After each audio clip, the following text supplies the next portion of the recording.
Welcome to Brunch, a taste of Tobago. I am your host, of course, J.W. Moore, also known as J Soul, and I will be spending some time with you. I want to thank you so much for being a part of what we do here on Brunch, a taste of Tobago. Thank you for inviting us into your homes, and we're hoping that we can make you just a bit lighter, just a little bit happier, a little bit more positive as you embark on your day. Some of us may have awoken just a bit on the heavy side, and a kind, encouraging word is always a must. It's always a plus, and it is indeed something to be proud of. This is in keeping with Brunch, a taste of Tobago. So I want you guys to remember you are special and you are fearfully and wonderfully made. Just in case no one has told you that today, you heard it from me this morning, in this time, in this space, and I'm hoping that you're feeling a little bit better.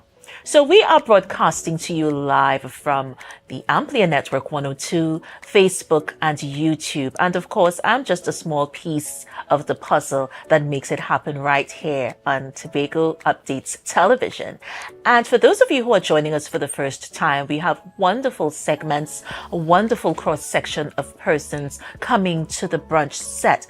And we discuss any and everything that is happening in our space. Good morning to our sister Isle of Trinidad. Good morning to the Caribbean region. Good morning to the world. And let me not forget to say a special good morning to our viewers in New York, Ontario, and of course, South Africa. Thank you so much for making brunch a part of your day. So now I take you to some wonderful headlines. This is called the Good Stuff segment.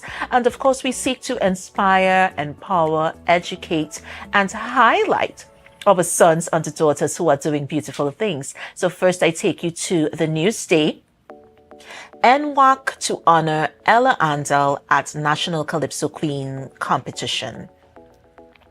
And this is a wonderful, wonderful column because the National Women's Action Committee will honor cultural icon Ella Andal at its 38th annual National Calypso Queen competition on January 21st at Queen's Hall, St. Anne's. The competition will see 18 finalists vying for the coveted title, with 6 of them competing for the first time, and among them are also some first-time performance in the Calypso tents as well. So we have a wonderful bridging of the gap here. We have the veterans, and we have the pioneers, and we also have the new talent. Bridging the gap is so important as we go forth. We need to have that bridging of the gap, that wisdom of the elders, and that innovation of the young. And this is just one of those platforms where this is allowed to happen culturally. So best of luck to all the contestants. Do us proud and keep flying that Trinbagonian flag high.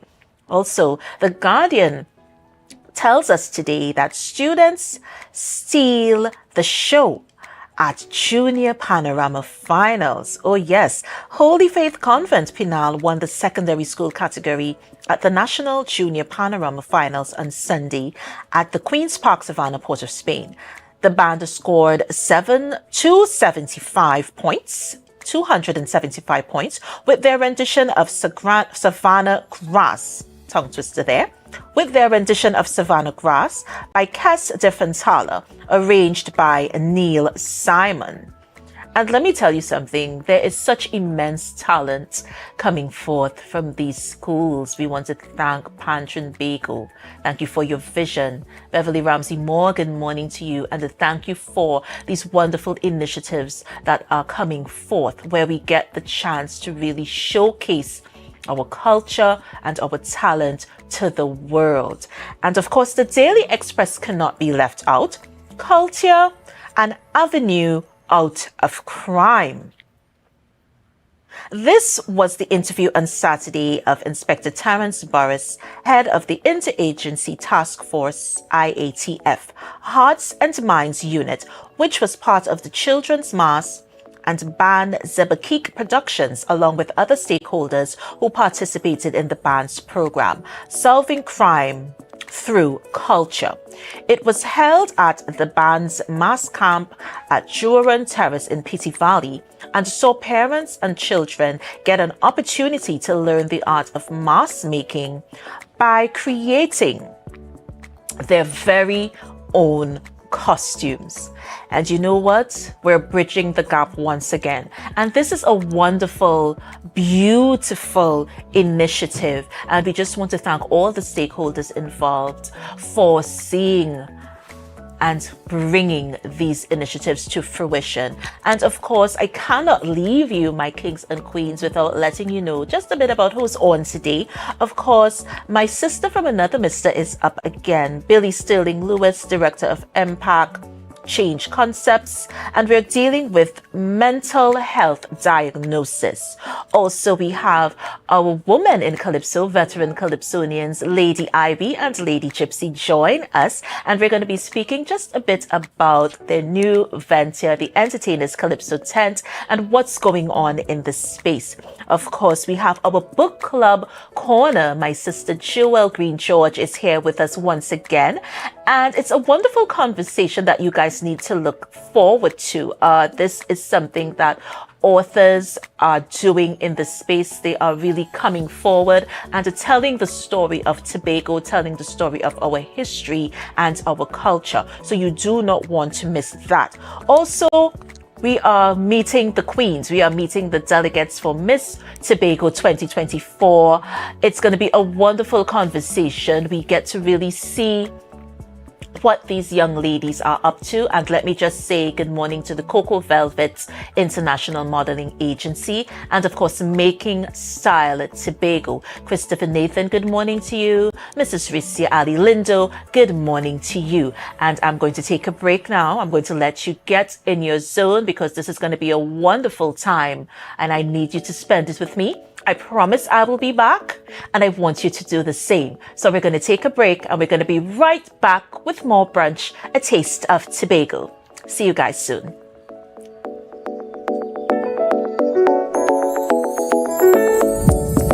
Yo everyone, it's your boy Harry here from Authentic Builders General Hardware, located right here in Strawberry Local Road, Tobago. That's correct, right here in Tobago. And we are offering you guys the best prices on all hardware material. And if you would like to get your free quotation done, all you have to do is WhatsApp us at 272-1990 and we will give you guys the best prices on all hardware material. That is a guarantee as we are matching or beating any quotations.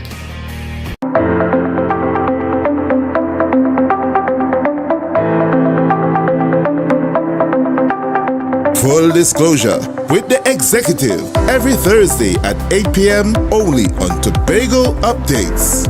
Real questions and honest conversations with the sole aim of keeping you fully in the know. Full disclosure with the executive every Thursday at 8 p.m. only on Tobago Updates. Flo is bringing Carnival and cash home with a total of $300,000 in cash back when you pay on time, sign up or upgrade to an everything plan. Plus, we're live streaming fets so you could wind down in your bed. Hosting Blue Friday lines at your favorite hangouts. So every Friday you could play a mass and win free fet tickets plus Carnival costumes. Flo bringing Carnival home so you could like yourself. Visit in-store or discoverflo.co for more details. Flo, inspired by you.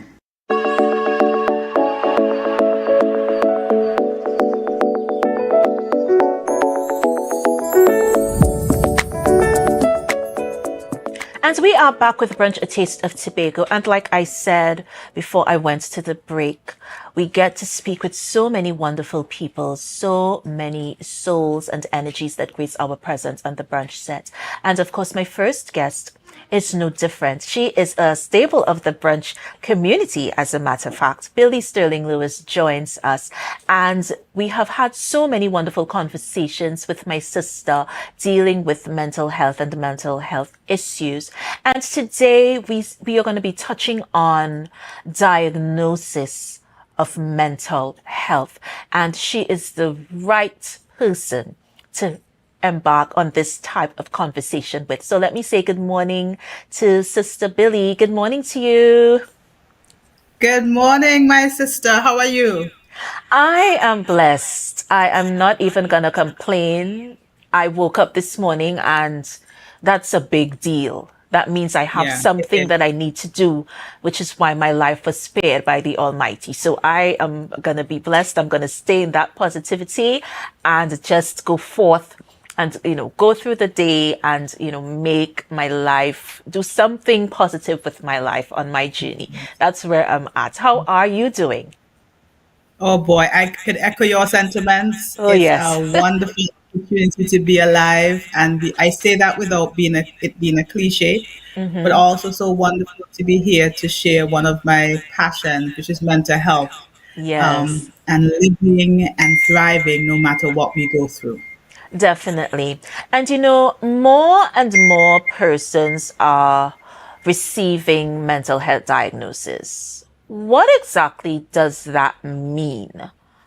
What is a diagnosis? Because I know there's so many people, we take it for granted that we know basic terminology and basic concepts when it comes to mental health. But there are some of us who are very oblivious to what this entails. So let's touch on what exactly is a mental health diagnosis. Let's start there. Yes, no, that's a good place to start. When we talk about mental health diagnosis, there are three words that we often hear people use.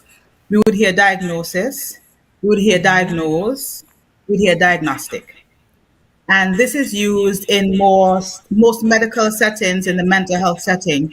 And it could be a verb. So when we diagnose, we are using a set standard principles, tools, techniques to address to look at a situation with a person. We call them symptoms, what they may be experiencing, how long they may be experiencing, what impact it's having on their life.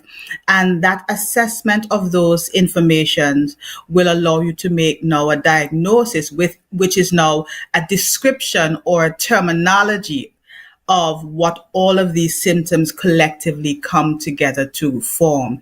So for us in mental health in this part of the world, we primarily adhere to what is called the DSM-5. It's in its fifth edition. That's a Diagnostic Statistical Manual, and that's led by the American Psychiatric Association. And within that classification, we have hundreds of symptoms that collectively come together to form a diagnosis, right? And we have diagnostic tools. So there are things that we would use to help us make the diagnosis. So it can be tricky sometimes, but in and of itself is what people are experiencing and what terminology we use to describe the collection of the symptoms that they're having. That's so well.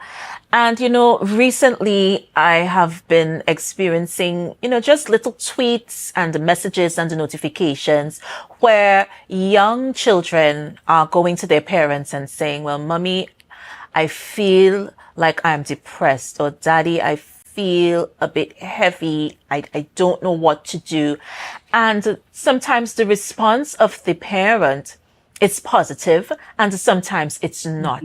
I have heard parents saying, what are you depressed about? What do you have to be depressed about? You are so happy. You don't even know where, these challenges taking place, and then the conversation just falls off or it's swept under the carpet. And there's a change coming, but I don't know if it's changing rapidly enough with regards to having that type of conversation. What are some of the distinctions between a childhood diagnosis and an adult diagnosis?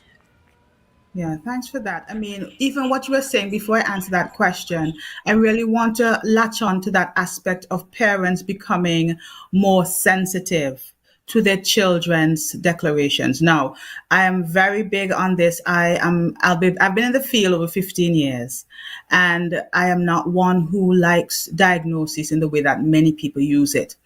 But when a child begins to explain to you, mommy, daddy, auntie, grandma, uncle, I'm having these experiences, it should be enough for you to stop and ask, even if it's just 3 more questions. In other words, pay attention, zone in, and then see what help you can get for the child. Now, what we find happening is that we have childhood disorders, which are disorders that tend to show up in a child's life from early infancy into, up to 18 years old. And then 17, sorry. And then from 18, we would have more adult diagnosis taking place. The differences are most of the childhood disorders are developmental disorders. Now, some of it could be neurological.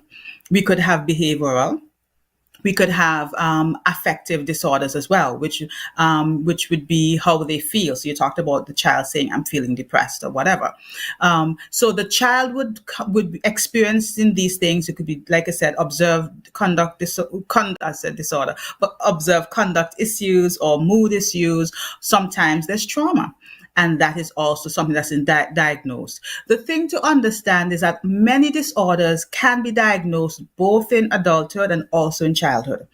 And another important point to understand is that because a lot of children do not receive diagnosis in their childhood years, a lot of issues remain under the radar until they reach adulthood, and it's normally young adulthood, and then we see them receiving diagnoses because the situations have not been dealt with and they begin to disrupt their lives. Schizophrenia is one of, or other psychotic disorders, depression, those tend to fall into that, and some learning disorders too, like ADHD and dyslexia. So in both childhood and adulthood, we can see diagnoses taking place. The tools are different. The methodologies differ, but we can have diagnosis happening in childhood and adulthood. And may I just add this as well, even in older adulthood, we tend to see a lot of neurological issues coming into play, which can now spiral into other issues like mood disorders. So we can have diagnoses taking place in older adults as well. I hope that kind of helped, because it's a whole big Yeah, it's basket. wide. It's wide. But it did help Yes. because deterioration is almost imminent. It always seems to happen. And how do we pinpoint? Because I found that so many of us are walking around with, as you said, childhood trauma. And it is so immense that it completely takes over the type of adults we turn into, the choices we make, our methodology, our reasoning, what we see as right and wrong, and these are basic, but it takes over when this conversation is not dealt with, when we don't, delve in to childhood trauma. And, what tends to lead to deterioration of a person's health? What are some of the factors that tends to lead or lend aid to that? Well, you started mentioning a major factor, and that is trauma. And not only childhood trauma, but trauma at any stage in a person's life. And I always like to make this distinction. Trauma is not necessarily an event. Most of the events in our lives are neutral. Trauma becomes trauma based on the way the person interprets the event. All right. And so a lot of children are going through instances of abuse and neglect, poverty. These are all factors that affect not only children, but also adults. And these are some of the things that we have found tend to lead to a breakdown or a deterioration of a person's mental health. Many times, losses. And I'm not talking just about death losses. We're talking about losses in terms of non-death, loss of a relationship, loss of an opportunity, loss of a dream, loss of health, loss of a limb. These are things that also, because of how the person interprets them, and sometimes they don't have the support that is necessary, can become, can fester, I like to use that word, and become mental health issues for them. And illness is one that is often overlooked, but persons who experience terminal diagnosis, again, the word comes up because it's also using the medical term, or living with a chronic condition often do experience a deterioration of their mental health, especially in the area of mood. So many persons who have a terminal diagnosis or chronic illness Like for instance, fibromyalgia is a major pain issue that a lot of people are dealing with, especially women. And many times these women with this pain disorder actually end up having depression, developing depression, and becoming suicidal because the pain is so intense. So these are a number of factors. Living in a crime neighborhood, having domestic violence in your home. These are some of the factors that could lead to the breakdown of a person's mental health. Have so much more to talk about, but we're going to take a break and we're going to be right back with more Brunch, A Taste of Tobago. My sister Billy Sterling Lewis is going to be rejoining us, and we're going to speak just a bit more on diagnosis of mental health issues. We're going to take a break. We're going to be right back. Stay tuned.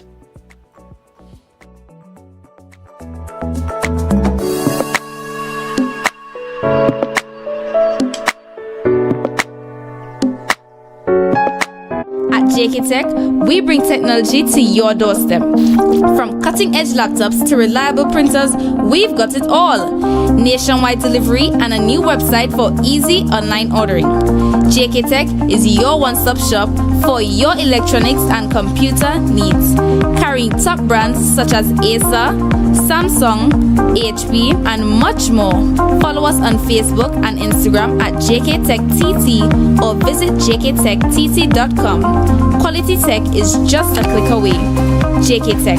Evaluate your shopping experience, your tech, your way. Call or WhatsApp 383-2651. Shop smart, shop JK Tech. Hey, you come in. Long time I see you. This station pumping. Ready for children party. Mommy! Jay, you can't go nowhere with these children. And you know you can't depend on Kevin neither Steven to see about them. Yeah, total waste. So I supposed to stay home whole time? Jada is 12. She could see about that. You just leave Jada to see about Kira and Kayla? I thought it was your mother or your sister. Who? Them always busy. Jada could handle that. She cooking and cleaning a long time. And the next two better know what time it is. It's only me, you know. I will talk to my mother. She just home these days. She will make sure the children okay. Alright. Let me see the moves for later. Before you ramage, make sure the children okay. Call 996 to report all child abuse now. A message from the Children's Authority of Trinidad and Tobago.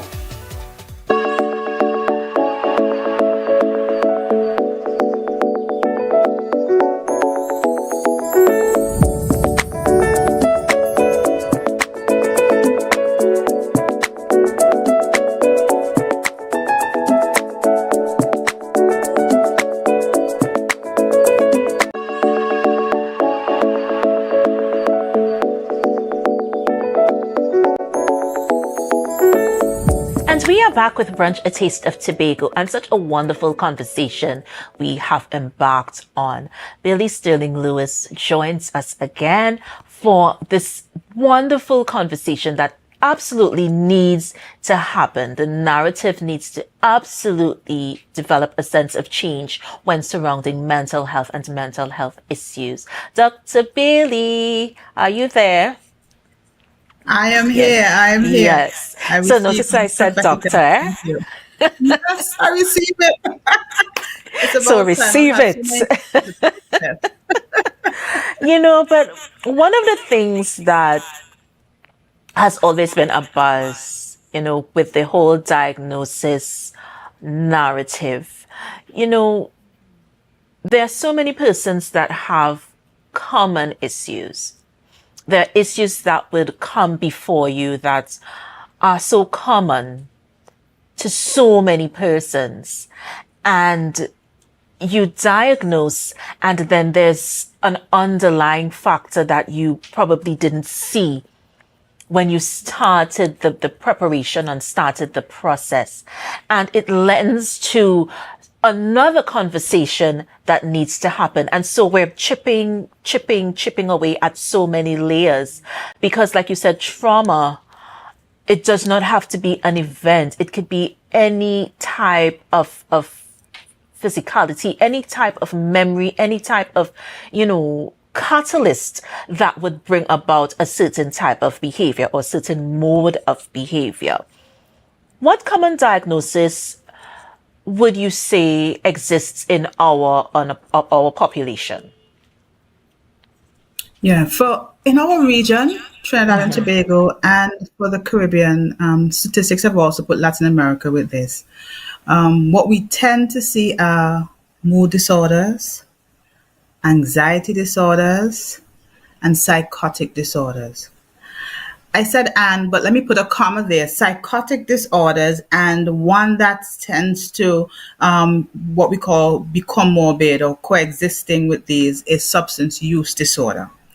Now, with all of these things, we tend to have a high prevalence of suicide. So it is not necessarily a disorder in of itself, but it's often ranked with these disorders. So in the region, in especially TNT, we have high levels of mood disorders. Mood disorders is anything that leads to changing the way a person feels and how that feeling affects their life. So that is depression, unipolar or bipolar depression. That is also, it's normally those two. And then we have anxiety disorder. So we have anxiety disorder, we have panic disorder, we have persons who just have panic attacks, we have phobias, all of those fall into it. And then, like I said, we have the psychotic disorders. In our region, we primarily see schizophrenia or anything in the schizo category. So schizotypal, schizophrenia, those sort of things. And then substance use. This is important because over the years, we have found that most of our psychotic disorders were what we call substance induced, which means that persons experience a psychotic break because of the substance misuse, a really negative effect of the drug that they took. And while in many instances the substances may lead to, in many instances, they're also exacerbating or making worse a pre-existing mental health condition. So these are what we generally see in our region, and also, like I mentioned, suicide. Now, we may say, well, we don't hear so much about suicide. The thing about suicide is that we have many attempts. Our hospitals can attest to that. Our mental health unit can attest to that. Persons like myself who work in the field privately can attest to that. So we have many attempts of suicide. We don't have as many completions, but we have a lot of attempts. And it is something that is requiring a lot of attention from our healthcare system and our mental health system. So these are what we primarily see in our settings. Discrimination regarding mental health issues. How does discrimination impact our individuals and by extension our communities? I know this is vast, but a synop of any type would be wonderful, because I feel that we need to touch on that just a bit. So how does discrimination impact our communities? Sure. Well, discrimination comes from stigma, and stigma is a mindset, a particular mindset towards something. So you stigmatize mental illness, meaning you have a negative mindset about mental illness, and that leads to a behavior of discrimination, which means that we treat the person who we know for a fact or presume to have a mental illness in a negative way. It follows from the stigma. The problem with that is because of the high levels of stigma in our culture, a lot of people are experiencing mental health conditions and do not come forward for help. I'm very passionate about this because a lot of our young people are dying. A lot of our young people are turning to self-medication, to drugs and alcohol, because they're afraid to say, I'm hearing voices, or I feel sad and low a lot of times. My self-care is affected. I don't know why I don't want to bathe my skin. I don't know why I don't want to brush my teeth. These are real issues. But the stigma of society says to them, well, something is wrong with you and you don't belong here. And that causes them to stay quiet. And the discrimination comes now whenever, like I said, they know. Many persons, for instance, will be teased and mocked because of their mental illness. There's some employers who would discriminate against an employee when they find out they have a mental illness. I've had clients ask me many times, do I need to tell my employer that I have a diagnosis? And I often say to them, based on where they are, once we stabilize them, they generally do not have to know. People may question me on this, but we understand the implications of that. If your mental disorder is controlled through therapy, through medication, through lifestyle approaches, and it does not interfere with your work, you do not necessarily have to have your HR department know about it. Maybe you may have a supervisor that you trust, and I say that again, that you trust, who's not going to use it against you if you have a mess up. But definitely, we don't want people discriminating. People in relationships, a lot of intimate partner violence is predicated on the fact that the partner knows the person has a mental condition. They may be depressed. They may say, well, we know your mother crazy. And so it affects how they treat the partner. So stigma and discrimination is real, and we want to address it because it affects the lifespan and the ability to have good quality life of the person living with that disorder. Is diagnosed. What Say that should... again, I missed part of it. Are you hearing me? Yes. Right. When a person is diagnosed, what should the next step be? Just for the persons watching who are battling constantly, what should the next step be when you are diagnosed, when you receive a diagnosis of any kind with regards to mental health? Good. That's a good question. Can I just preface it by saying who should diagnose? Your sister, your auntie, your mommy should not be diagnosing you. Even your pastor, unless they're professional. So we want to make sure doctors or mental health professionals or psychiatrists or psychologists, clinical mental health professionals are doing the diagnosis. But what's next? That's a really good question because that's where people get stuck. One of the first things we want to do is encourage people to get support. Even before we move into treatment, because sometimes people delay treatment because they're going through that, those stages that Kubler-Ross spoke about. They're going through shock and denial. And in that time, it's important for that person to get support. Maybe you may not be able to get support from a family member or friend. At that initial stage, it may be from your healthcare provider. Speak to them, let them know, hey, I just received this. I'm scared. I don't know what it means. Because the next thing is people respond differently to a mental health diagnosis. Some people are relieved that they find out what's going on with them. Some people feel ashamed. Some people are scared. Some people feel that they're failing God. They're not saved enough. And so there are different responses. Whatever the feeling and the responses, get support. Once you've gotten that support, it is important that you move into informing yourself about what this diagnosis means for you. Please note that your diagnosis does not define you.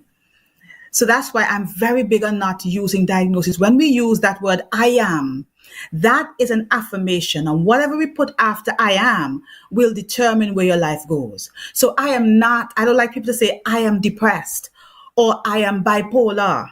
You are not that. You are living with something or you are experiencing something right now. So become informed and understand that this does not define you. It doesn't change your character. It doesn't change your identity. It doesn't change your divine purpose. And from there, allow yourself to move into finding a trusted family or friend that you could share this with, who could help you navigate this time, and then definitely get treatment. Treatment may differ for persons. We generally may have persons starting out with psychotherapy.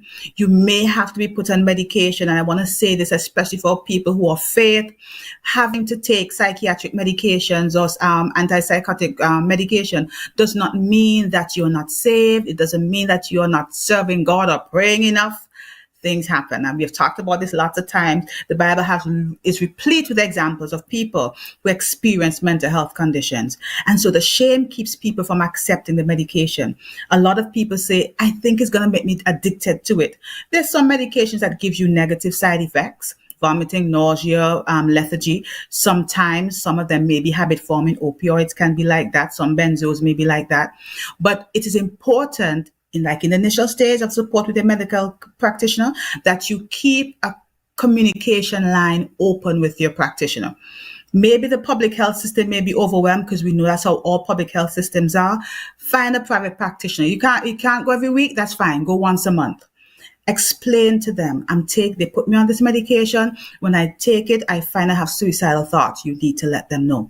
They can change it. They can lower the dose. So we want to have support happening. We want to have the person informing themselves, educating themselves about this disorder. We want to ensure the person is also bringing along a support system in terms of educating a family member or friend, and then ensuring that they get treatment.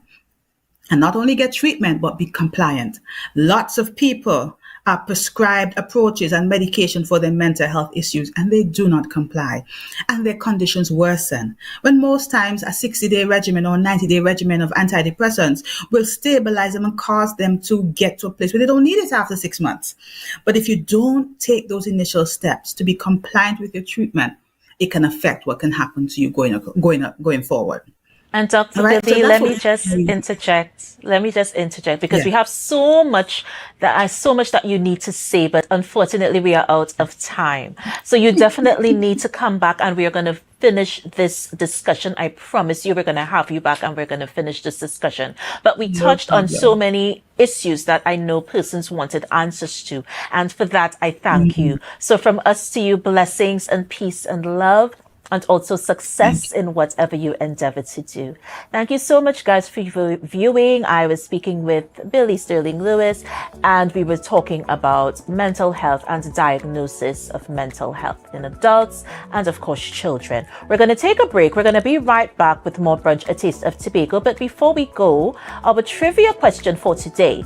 This popular tourist attraction is a staple of Tobago's vibrant nightlife. The answer, of course, at the end of the show. We're going to be right back with more Brunch, A Taste of Tobago. Veteran Calypsonians take the stage, or take the brunch set, and we're going to be right back with more. Stay tuned. Don't be fearful or ignorant about diseases. The opportunity to learn how to effectively work with or even reverse sicknesses is here. Do you know someone that is suffering from an illness? You are invited to come and learn in this in-depth, hands-on training program. Call this number and reserve your space in this God-inspired hands-on medical missionary training program going on in Tobago. See you there.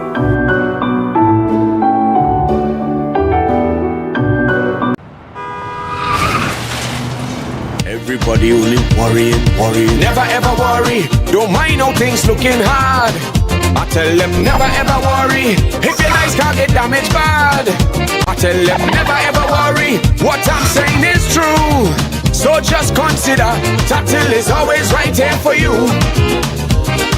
Never ever worry if sickness catch you off guard. I tell them never ever worry if times fall on you real hard. I tell them never ever worry. What I'm saying is true. So just consider Tatil will always be here for you. Never worry about a thing. Tatil, where people are people. You know what I mean.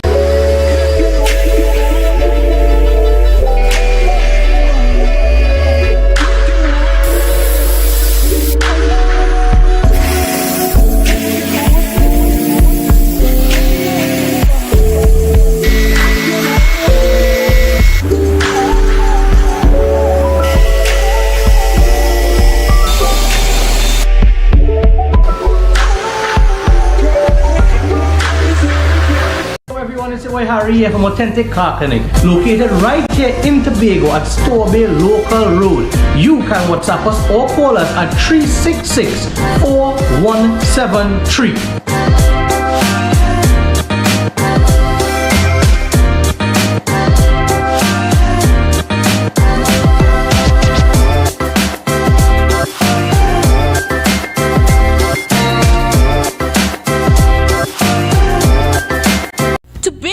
Supplies has been a leading name for over 37 years in the glass and aluminum market in Tobago. We provide an extensive range of high-quality, innovative aluminum and glass products for commercial and residential use. Competitive prices with superior and professional services by committed employees who are guided by rigid quality standards. Tobago Glass Supplies specializes in the manufacture and installation of glass and aluminum products that are essential to today's homeowners and the business environment. We are engaged in marketing, sales, and installation of a variety of products. These ranges from windows and doors to necessities such as mirrors for homes and vehicles, designed and manufactured in-house or imported.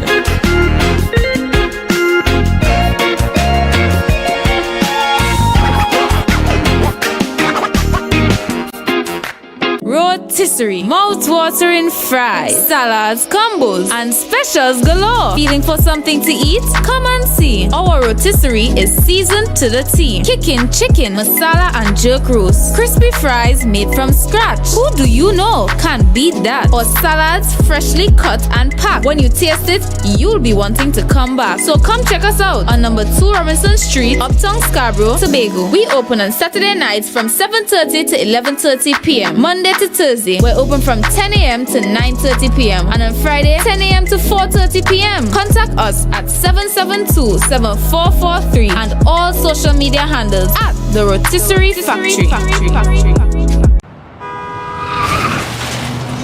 Everybody only worrying. Never ever worry. Don't mind how things looking hard. I tell them never ever worry. If your life can't get damaged bad. I tell them never ever worry. What I'm saying is true. So just consider Tatil is always right here for you. I tell them never ever worry. Don't mind if life make you sad. I tell them never ever worry. If your house get flooded out real bad. I tell them never ever worry. What I'm saying is true. So just consider Tatil will always be here for you. Never worry about a thing. Tatil, where people are people. You know what I mean.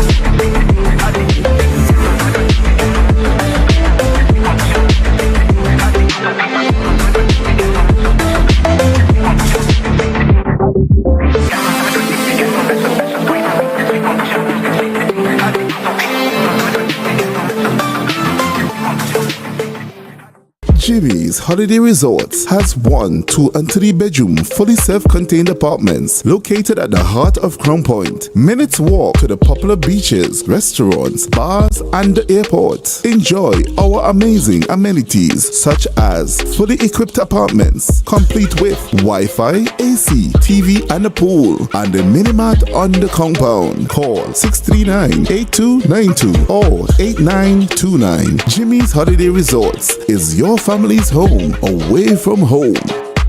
MI4 Security Services Company is the most advanced security service in Tobago. Ask about our cash and transit service. It's safe, risk-free, reliable, and timely. We provide safe banking delivery for all business types and sizes with highly trained staff, 24/7 monitoring, coordinated emergency response, and a well-maintained fleet of armored vehicles. Contact us at 660-7723 or visit our website at www.mi4securitytt.com to sign up today.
are back with Brunch, a taste of Tobago. I told you guys that it's a wonderful day. It's a wonderful Wednesday on the island of Tobago.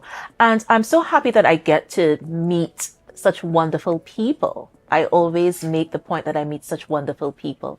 And I was recently having that conversation about women in Calypso, veterans in Calypso, pioneers who braved that male-oriented and male-dominated space and created history. And my next guests speak so candidly to that. So I welcome to the set, without further ado, Miss Ingrid Prophet, Lady Ivy, and of course, Miss Lynette Steele, Lady Gypsy. Good morning to you. Hey, good morning. And welcome to Brunch. Welcome.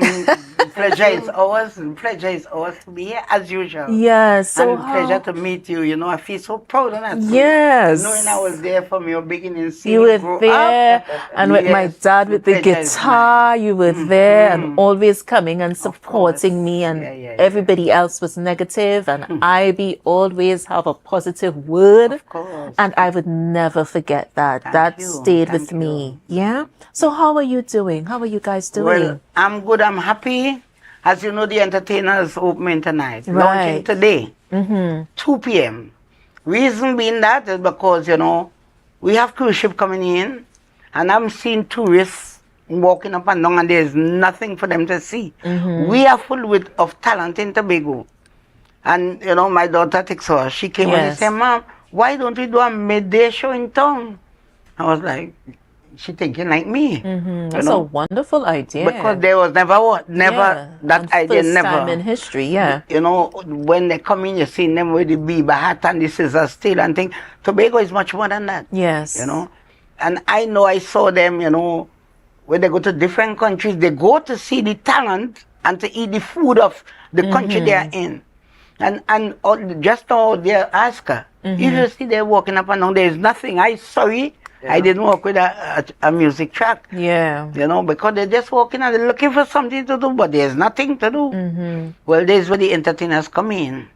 Right. The entertainers are here to entertain. We entertain in harvest, wedding, funeral, just name it, birthdays. The entertainers there. We have something for every season. Yeah. Well, I love the idea of a day tent. Like you said, it has never been done before. Never. So this is definitely marking a historical event. But Lady Gypsy, let me speak to you just a little bit, because I am so in awe of you guys because of the strength that you have. There is a strength that it conquers, to me, it conquers the test of time. I would have grown up looking at you, experiencing your music, experiencing your legacy, as you called yourself, the Dragon Lady. I did not call myself so. Okay. I dubbed that because of the furiosity in my music. And, you're like a tigress, yes. Because I hear this at the Dragon Lady. Yeah, I was dubbed that, Yeah. And you being here is such a wonderful addition. Of course. And enhancement. Yes. Thank you all for having me in Tobago. Yes. Yeah. Because IB speaks about you so many times. Yeah, that's my girl. I actually knew you were coming before long anybody before else. we even had this interview. She was talking about you. And you in the Calypso arena, there's some people that you just do not forget. They leave a legacy, they leave a stamp, they leave a mark wherever they touch down, as we say. And I have two of you right here, because that is what you embody to me as a performer, as an artist, as a creative, whatever you want to call us. You embody that. There's a strength that you have. If I can continue. Yes, you can. The first time I met Lady Gypsy was in 1990. When I won Tobago Calypso Queen. Right. That year she sang Life Relay. Yeah. I don't know if you know that song. Life Relay. Life Relay that we are running. You better take heed for the generation that's coming. And that song, I look at that, I listen to the song.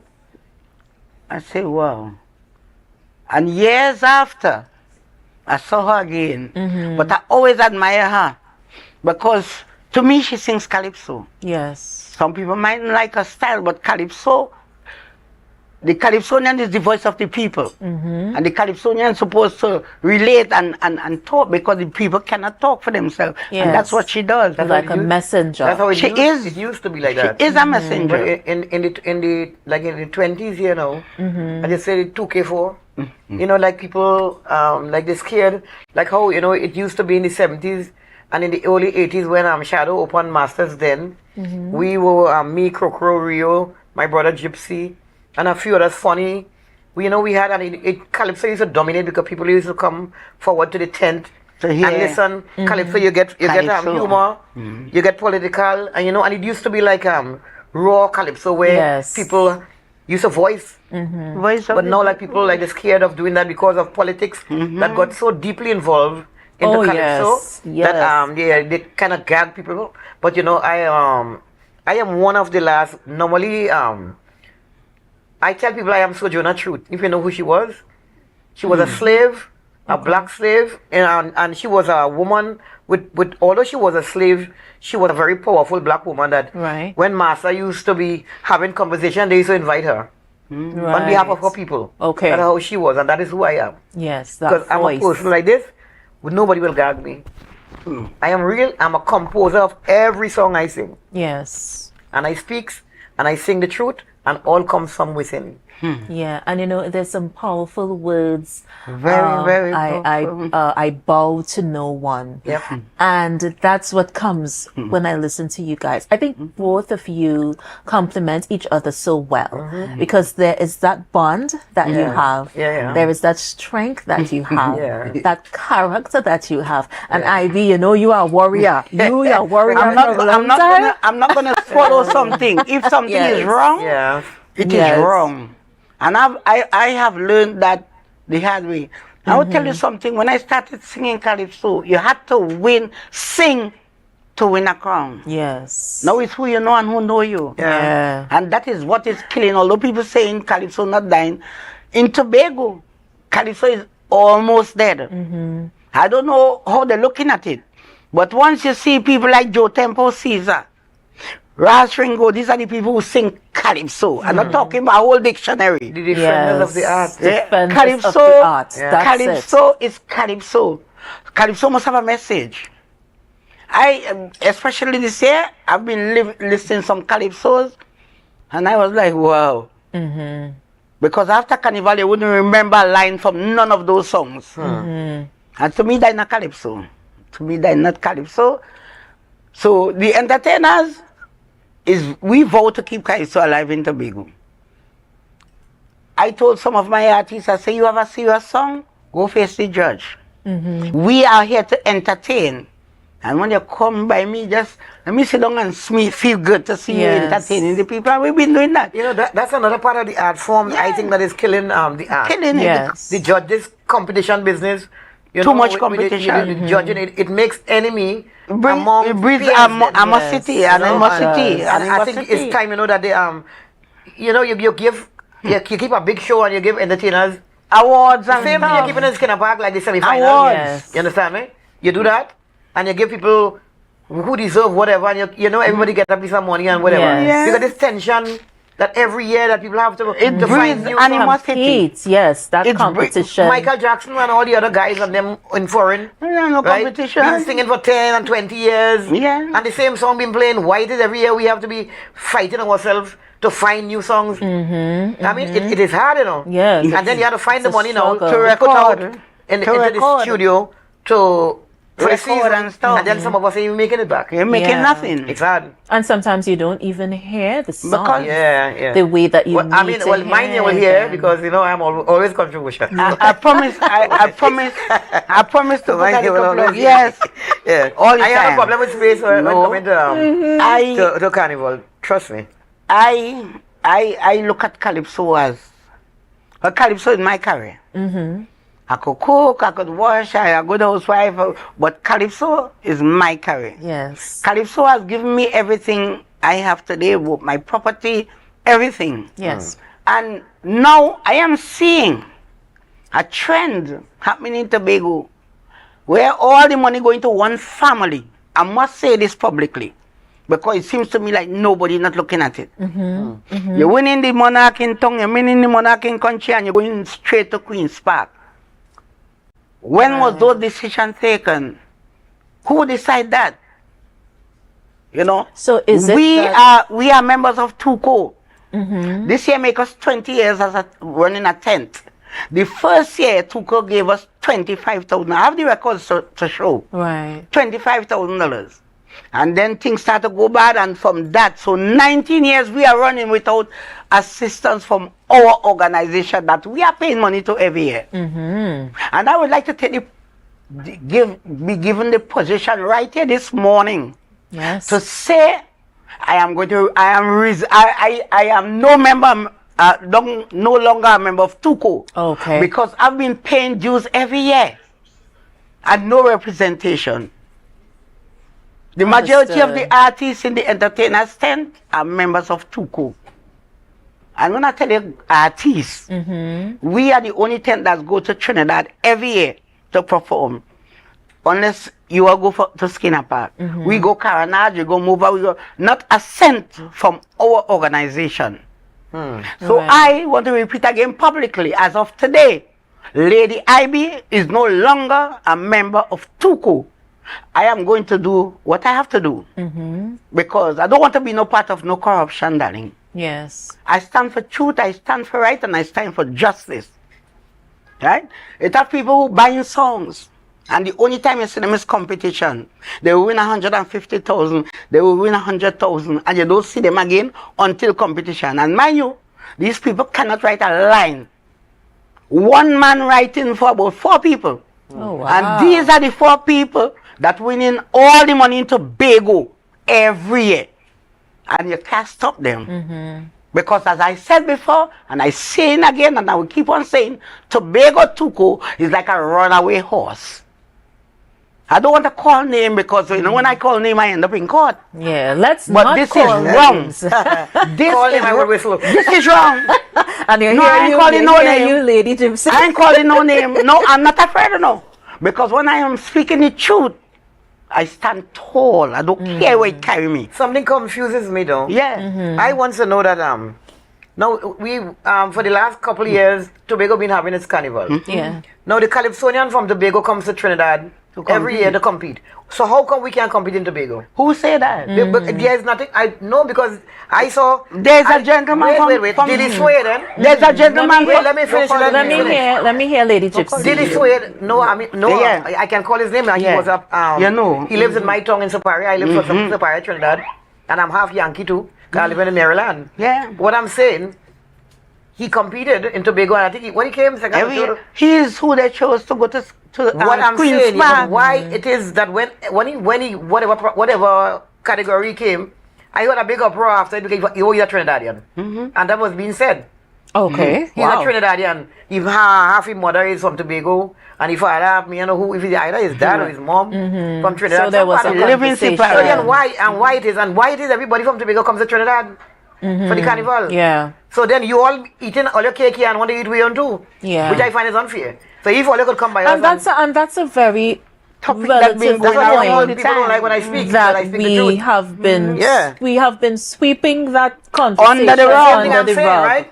for a very long time. So I'm so happy that you brought it up, because there have been times when even NACC, your brother, Mr. Gypsy, made certain comments and persons were not happy. But he really was defending Tobago and Tobago's stance on having a stand-alone carnival. Which is what I we respect him that for that. Which is what we have now. Very good idea. But then we had a standalone in Trinidad too. Right, and this is the conversation that we need to have. We're not having those conversations. And that is the important. issue. It is unfair. It is unfair. It is unfair. Yeah, that's the problem. Yeah. It is unfair because as we are Trinidad and Tobago. So if you come into Trinidad, I could come to Tobago. That's then why watch me cook here when I come into Tobago? It don't make no sense. And that understanding is not there. So you guys have to come back, because we go in on a whole other tangent, and I feel we need to have another episode where you come back. So we're getting ready to wrap. I want to mention. Yeah. I want to mention So something mention else. quickly before we wrap. I want to mention in Tobago, right? We had October. We had the Tobago Monarch. Now February we have where every Calypso in Tobago could have entered. Now we have only the Windmont Monarch for February. Nobody past Mount St. George come down cannot enter in the country. I born in Roxburgh cannot enter there. So you see what's going on. The same people getting the slice of pie in town, getting the slice of pie in the country. And we who get up and talk about right and wrong, there is nothing for us.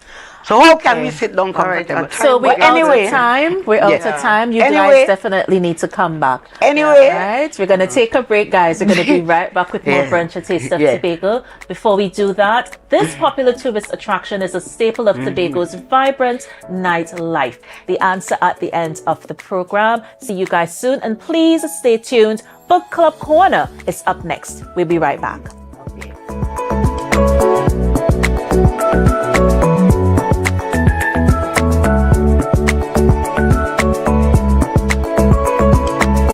It's your boy Harry here from Authentic Builders General Hardware, located right here in Tobago, Local Road, Tobago. That's correct, right here in Tobago. And we are offering you guys the best prices on all hardware material. And if you would like to get your free quotation done, all you have to do is WhatsApp us at 272-1990 and we will give you guys the best prices on all hardware material. That is a guarantee as we are matching or beating any quotations. Your destiny. The best way to predict it is to create it. Do you see yourself exploring exotic destinations or spending quality time with family? However you see yourself, create your own retirement destiny with Tata Life's Destiny Personal Savings Booster. Choose from one of 3 investment options with guaranteed minimum investment returns to secure a monthly retirement income for life, with the option to choose your retirement age. So what's your retirement destiny? Call 62-TATIL or visit tatil.co.tt to learn more today. Conditions apply. Tatil Life, a member of the Answer Makal Group.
Is bringing Carnival and cash home with a total of $300,000 in cash back when you pay on time, sign up or upgrade to an everything plan. Plus, we're live streaming fets so you could wind down in your bed. Hosting Blue Friday lines at your favorite hangouts. So every Friday you could play a mass and win free fet tickets plus Carnival costumes. Flow bringing Carnival home so you could like yourself. Visit in-store or discoverflow.co for more details. Flow, inspired by you. At JK Tech, we bring technology to your doorstep. From cutting-edge laptops to reliable printers, we've got it all. Nationwide delivery and a new website for easy online ordering. JK Tech is your one-stop shop for your electronics and computer needs. Carrying top brands such as Acer, Samsung, HP, and much more. Follow us on Facebook and Instagram at JKTechTT or visit jktechtt.com. Quality tech is just a click away. JK Tech. Evaluate your shopping experience, your tech, your way. Call or WhatsApp 383-2651. Shop smart, shop JK Tech. Hey, you come in. Long time I see you. This station pumping. Ready for children party. Mommy! Jay, you can't go nowhere with these children. And you know you can't depend on Kevin neither Steven to see about them. Yeah, total waste. So I supposed to stay home the whole time? Jada is 12. She could see about that. You just leave Jada to see about Kia and Kayla? I thought it's your mother or your sister. Who? Them always busy. Jada could handle that. She cooking and cleaning a long time. And the next two, better know what time it is. It's only me, you know. I will talk to my mother. She just home these days. She will make sure the children okay. Alright. Let me see the moves for later. Before your Ramage, make sure the children okay. Call 996 to report all child abuse now. A message from the Children's Authority of Trinidad and Tobago.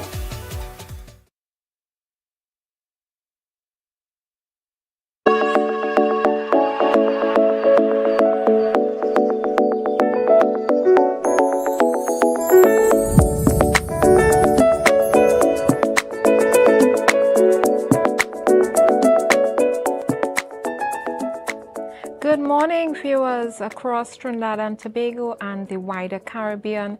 Welcome to Book Club Corner, and I am Jewel Green, your host for Book Club Corner. Every Wednesday, we chat with local authors about their books, about the literary arts, and about the publishing industry and what's happening with publishing today.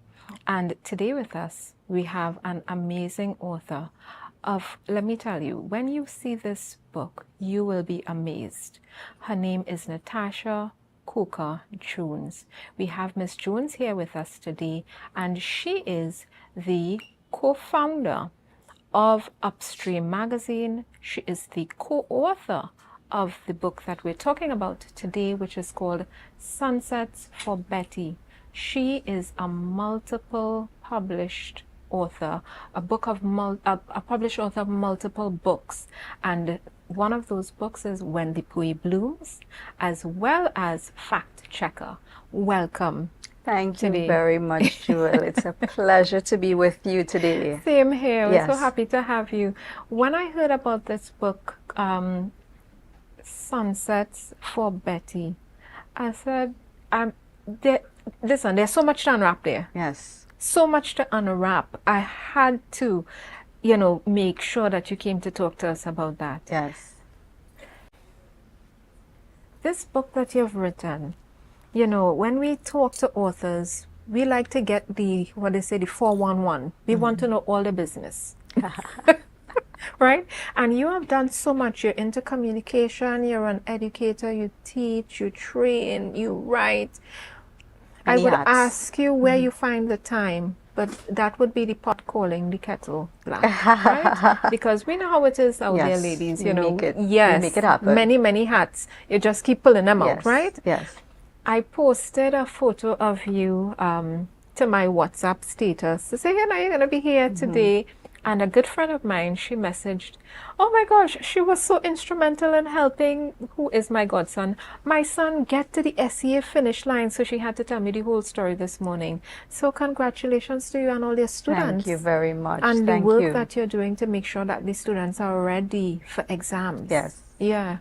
So tell me, apart from all that you're doing, how did Sunsets for Betty come up as a project that you will be doing? Sunsets for Betty, first of all, it's a co-author arrangement. So I am one of the authors, and we also have Mr. Reverend Israel D. Gordon. Yes. And he is, I would say, we have a Sunsets for Betty today because of it's his brainchild. Yes. It's his brainchild. Many years ago, he came to me and he shared a short story manuscript that he had written about the Betty Stuyvesant tombstone in Plymouth. It was the first time, I have to tell you, I have to admit, that I was hearing about the Betty Stuyvesant tombstone, although my mother is Tobagonian. So I had a chat with Mummy after. It's like, Mummy, how did you never? How come? Anyway, so Reverend Gordon, he came to me with the story idea that he had. I read it and I gave him some professional advice back then about it. And he went on his way, I'm assuming, to do what he needed to do with the book. So he came back in 2023 and he shared that he was ready to go to press. He had done quite a bit of work, quite a bit of production, and he was ready. And he asked me to read it. He said, because you're one of those who showed interest in early, I really want you to read it one last time. And I did. And when I read it, I pointed out some things that I felt made it not ready as yet. And so this is where the collaboration started, and we worked together. And the end result is this beautiful production called Sunsets for Betty. I see it almost like something separate and apart from us, because we always feel like we were drafted into this project. So the project was calling us to come and put me together. Because it's such a powerful story. It's a story that the average Tobagonian is fond of telling. They've been enthralled by the very conversation surrounding Betty Stuyvesant and the tombstone and what's written there. And I would say hats off to Reverend Gordon, who took the initiative of actually penning a manuscript, because it's one thing to have an oral tradition and to talk about it, but he actually went the distance. And following that, you know, we were able, when I came on board, we were able to take it to another level, and the rest, as we say, is history. Yes. I think it's such a beautiful thing that y'all did, an amazing project. And this is called a novella. Correct. And when I heard it, you know, immediately what flashed in my mind was those Spanish novellas, right? Yes. And John Paul walks in and he said, and he gives you all the Spanish and very dramatic, right? Very melodramatic. I could see this. I could see it. So when I read it, I was like, yes. Tell us, when we say novella, compared to a novel, right? Because we hear that more often than we hear the word novella. Right. Tell us what a novella is. Very simply, simply, it's a short novel. Yes. Right? So I'm taking all the math out of it. Correct. It's a short novel. Yes. So you start with short stories, and you work your way up. Then you go to novelettes, and you go to novellas, and eventually you reach novel. It all has to do with the word count of the manuscript. And so that when it passes a certain word count, it moves from one categorization to another. So this one is simply a novella because of the word count.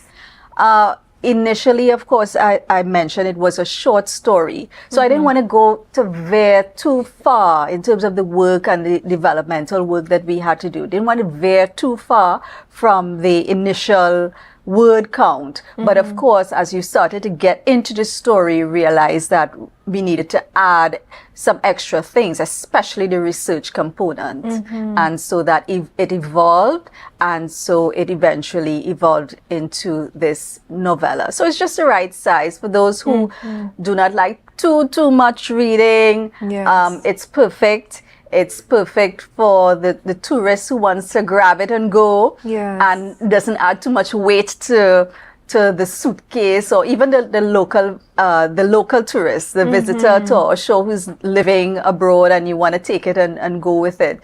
So you don't have to worry about it being too big and too bulky, and will I finish it? So in that regard, I think it's just the right size. Yes. So congratulations to Reverend Israel Gordon and yourself. Thank you. Congratulations to you on completing this project and having it published. And as you rightfully said, you know, a novella, so just for y'all to remember, guys, a novella is a baby novel, right? It's a mini novel. Yeah, mini, and that is just to give you the idea. Sometimes people write books, right? You out there in, viewing, you may have a manuscript and you think to yourself, oh, I don't have enough pages, I don't have enough work.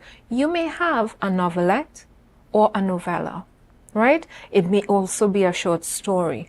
Don't think that, oh, I don't have enough to work with. You may definitely have enough to work with. And there are a lot of companies out there, NGOs, they are asking for submissions for short stories, novels, novelettes, all of these things. Keep on top of it. You can, and it must be unpublished sometimes. So I'm just putting it out there for all those writers who may have work and wondering what they can do with it. Please remember, there are submissions for prizes. You win good money, right? You get published in different magazines. You get some notoriety. You may win awards, right? Like our wonderful Garnet, who won the Bocas Children's Book Award for 2023. Congratulations. Yes. But just to let you know, you can take your manuscript and offer it for different things, right? So that you have a lot of what we say leg room to do a lot of things with your novel, right? So don't fuss and worry. Oh, I don't have enough. I don't have it. Right. You always have enough. Let me just put it out there. And again, guys, look at this book. I love a good volume, but that's if I'm home, I'm chilling, I have time. Sometimes you just want something to pick up and go, and multiple books, because I read a lot. Sometimes you want 2 and 3 books because you want variety. Sure. This book, you could pick up 2 and 3 other books with it too. Sunsets for Betty. It's easy to carry, right? Lightweight. And I love that the cover is almost a little between a hard cover and a soft cover. It's not too soft. It's not too hard. Literally, your book is going to be in good condition if you still stick it in your handbag. Right? Yep. And that's what a lot of bibliophiles are afraid of. Oh God, I go, dog, where's my book? Yeah. Look the corners. Look how it's gonna right. It will hold up. Yeah, I had a friend, she used to put her books in a pillowcase, stick it in her bag. She'd take out that and the laptop, right? So just to let you know, lightweight, easy to carry. I had a question for you. Sure. So Reverend Gordon has, he has this bright idea. I'm going to write about the mystery tombstone.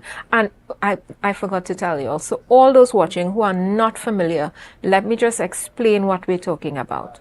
There is a tombstone in Plymouth, Tobago. And it is the tombstone of somebody called Betty Stuyvesant. And it's the mystery tombstone because of what's written on it. Yes. Right? It's literally like a riddle. So people go there trying to figure out, how is she a mother and didn't know it? Right. Right? And reading it out, so anybody out there, if you have the answer or you think you can figure it out, go look at that mystery tombstone and you can write your own book about what you think that mystery tombstone is about. But it's in Plymouth, Tobago. It's well preserved. It has a little thing around it and you can go look at it and read. It's a nice tourist attraction for Plymouth. But it is something of a mystery in Tobago. And you all decided to write this story. Yes. Tell us a little bit about the research that went into producing this work, going back to the 18th century. Yes. Yeah, tell us a bit about that.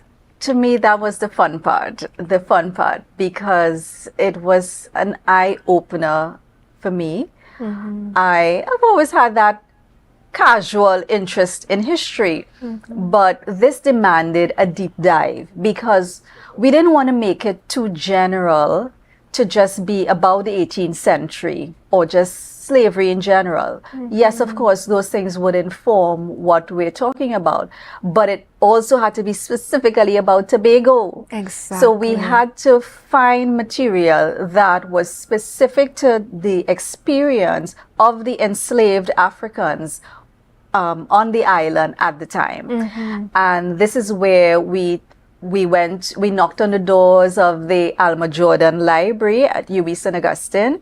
The doors flung open for us and we were able to go, and they were very helpful, very instrumental in pointing us to the resources that we needed. And of course, we had other resources that we pulled from. There were online resources. and you would be surprised. Well, you would not be surprised being indie, but many people would be surprised to know how much detail goes into writing fiction, because you need to be credible and you need to satisfy the audience need for significant detail. Yes. So that, and this is a historical fiction, so you can say the stakes were higher. And I think we felt at the end of the day, the validation that we'd done a good job, we'd done a decent job, and we needed to do a decent job for the people of Tobago. We felt that when we were able to ask some very respected names in society to review the book, and they consented to review, and the reviews that we got were basically communicated that we had done our homework and we'd done it well. So that was something that was important. Yes. And I'm happy that we got that feedback. Hats off to y'all. We're going on a quick break, guys. Don't go anywhere. We're coming back to talk about mystery, romance. Let me tell you, maybe murder. It's the plantation life. How do we know? 18th century Tobago. Stay with us. We'll be back in a few minutes.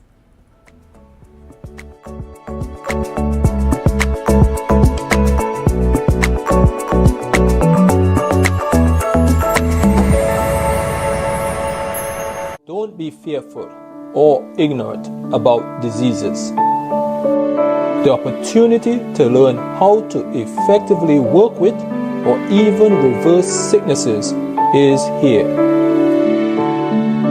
Do you know someone that is suffering from an illness? You are invited to come and learn in this in-depth, hands-on training program. Call this number and reserve your space in this God-inspired hands-on medical missionary training program going on in Tobago. See you there.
And we're back with Mrs. Coca Jones, the co-author, one of the co-authors of Sunsets for Betty. But before we get into the book, you know how we do on Book Club Corner. We sit and we chat, and this is what I call Reset Month, right? This is January, the first month in 2024, where you're organizing your stuff, getting yourself together, putting yourself up for success, setting your life up for good stuff and progress, so we are going to be sipping and chatting, not on our usual local wine, but we are going to be doing coconut water. This is a time when people do fasting, they take cleanses, and for all those y'all who are looking to set up your body for a good year, this coconut water will put you in the right space.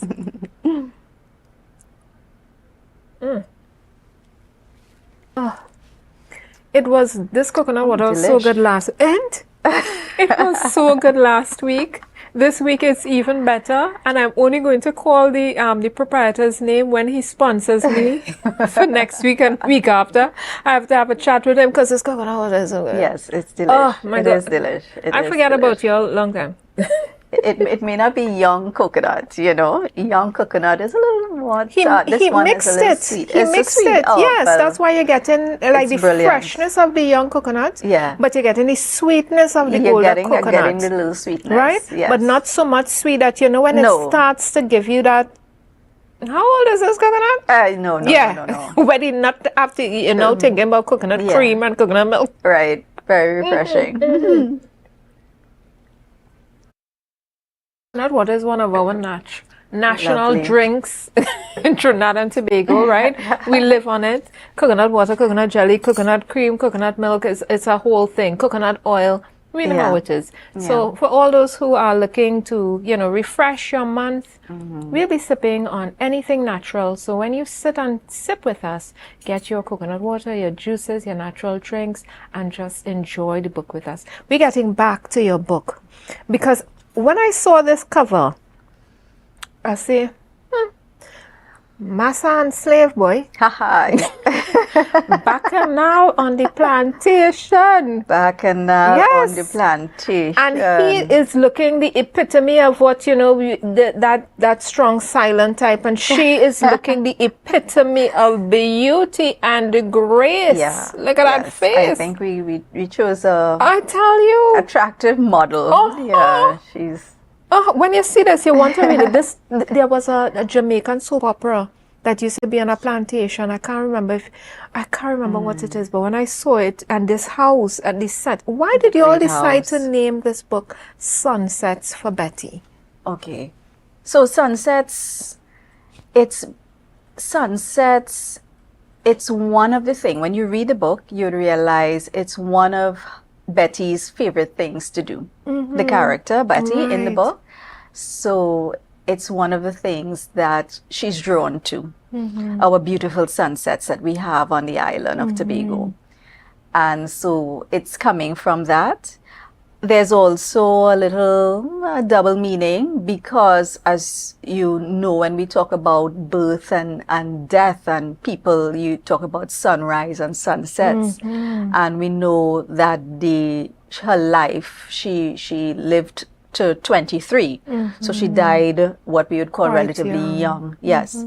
So it was the sunset of her life.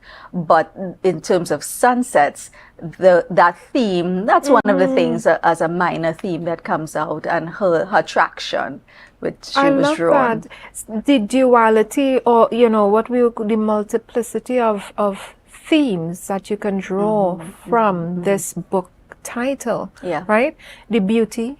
Yeah. The going down, right? From having, you know, a young life dying, right?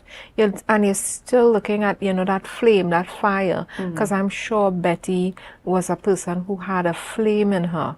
You probably had to be close to her to find out what that was. Yes. This doesn't look like somebody who will release their secrets just willy-nilly. Yeah?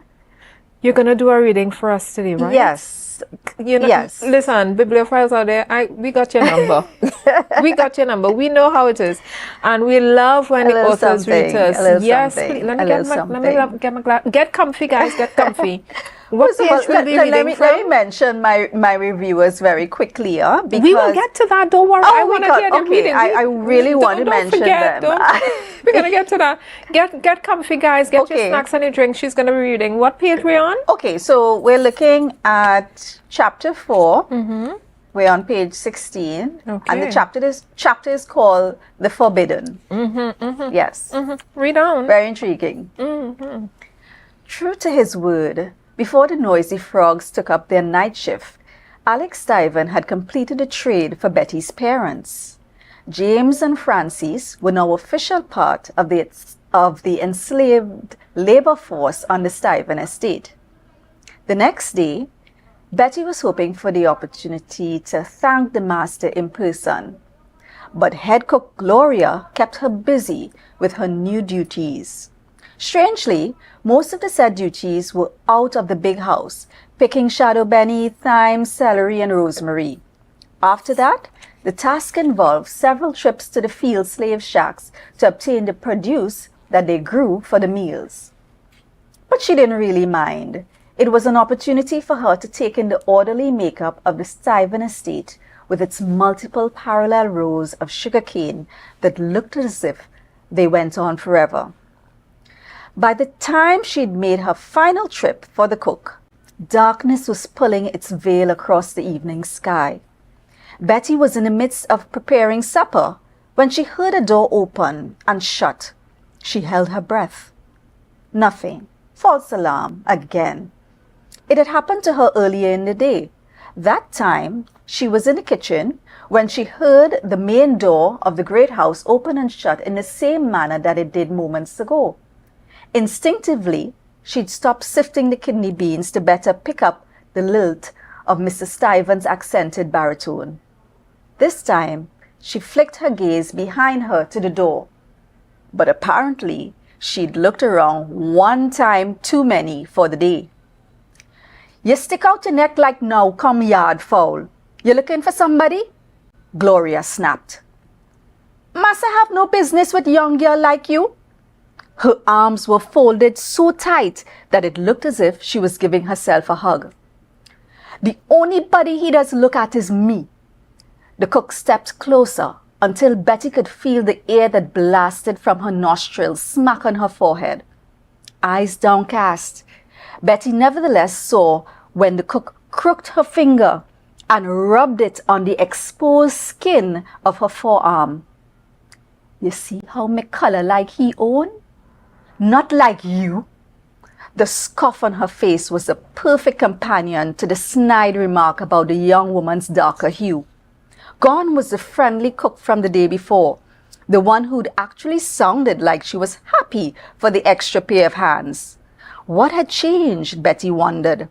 Thunder rolled, as if the shift in the room's atmosphere needed sound effects. The heavens that were teasing all day finally got serious. Betty ambled over faster than necessary. Not Betty, Gloria ambled over faster than necessary to close the jalousie windows. You think Massa want black babies? She cackled, as if the very thought was absurd. It's only a matter of time before he bed me and breed me. It's 2 years now he wife dead. He's still there with nobody. You think he go left me and take you? Betty felt compelled to say something. Ta Gloria, I'm not interested in. You're too lied. Betty barked. Gloria barked. Feel I and see how everything stick out pon you? She pushed out her chest and derriere to demonstrate. And all that fancy talk yesterday about flogging war, Mercy and Leslie. Who that? Who teach you them words yesterday? Talk like you is the Duchess' daughter. I make you out. Ta Gloria, Girl, the next time you call me Ta Gloria, I go... She picked up a nearby skillet. Is everything all right in here? Mr. Stuyvesant entered the kitchen and approached the table where his supper had been plated. I'm going to stop there. Juicy, juicy, juicy. Juicy. Fighting for the affections of the master of the plantation, who I would say is not looking at any of them. Yes. And Gloria and Betty are, well, Gloria is at it. Yes. So it speaks to what's happening and what was happening at the time. Of course, those students of history, they would know about the the stratification that took place during slavery. And much of it, of course, was dependent on the hue, you know, and that we call now colorism. Now it has a term. We call it colorism. So when you see it manifested in our society today, you know its genesis. You know where it's coming from. It's nothing new. And it was there. And unfortunately, we haven't rid our society of it completely. Nope. And listen, the African slaves are not we didn't start off as slaves. So let me just put it out there. The Africans who came from Africa to Trinidad and Tobago and the Caribbean and became slaves, right?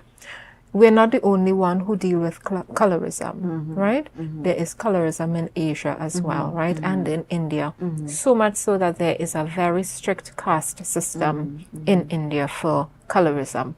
But we want you all to know, colorism is part of racism. It's prejudice, and we don't tolerate it. We don't stand for it. And everybody is worth, based on your contribution, based on the fact that you're a human being and you are worth being treated well, you are worth putting forward, you are worth having a good life.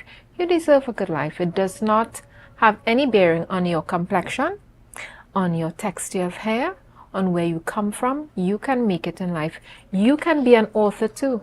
Just like Israel Gordon and Miss Natasha Coker-Jones, you too can be an author and write your own story and have your own published book. Just remember that. I want to get into the credits for this book, the reviews for this book, right? Because when I saw, one of the things I really loved, even though this is a novella, you all took the time to lay out this book in one of the best ways I have seen a book laid out, right? Meaning that I saw the reviews, and then to the back, there is a glossary, guys. There's a glossary. Right? And there are locations mentioned. There's about the author. Listen, they did not spare one good thing in this book. They didn't spare anything at all. So if you get this book, let me tell you, you will not be disappointed at all.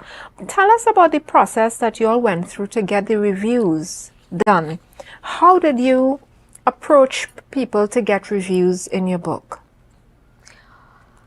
Well, one of the things I would say is that reviews and asking for reviews, it takes confidence, it takes courage, it takes, you have to understand the market, and you understand the importance of reviews, that reviews sell books, they help to sell the books. And these are some official reviews. Of course, you can go online and add your voice so you become a reviewer of the book. Yes. But we had 4 significant reviews. I just want to mention them. We had John Arnold, who is a Hummingbird Medal Gold recipient and CEO of the Tobago Festivals Commission Limited. So we are so grateful that Mr. Arnold was one of our reviewers. We have Professor Bridget Brereton, Emerita Professor of History, the University of the West Indies, St. Augustine. Dr. Rita Pemberton. Dr. Rita Pemberton. She is a retired history lecturer and head of the department at the time at UW St. Augustine. And we have Lorraine Nero, who is a senior librarian and head of the West Indiana and Special Collections at the University of the West Indies, St. Augustine. So I know these folks are particular about their name, their brand, and what they associate with. And I would say that it augurs well for the book and what the effort and that we put into the research, that they were able to say, yes, I can endorse this product. And we are happy for all of the people and the people who've called and emailed and the feedback for folks who have endorsed the book, who've read it and said, yes, I'm so pleased. Hi, Dr. Pemberton. She's the Vice President of the Tobago Writers Guild currently. Yes. And so, hi, Dr. Pemberton. I hope you're doing well out there. I hope your 2024 is going great. Yes. I did not know this about John Arnold, that he was a Hummingbird Medal recipient. Yes, you learn new things. Yes, learn new and things.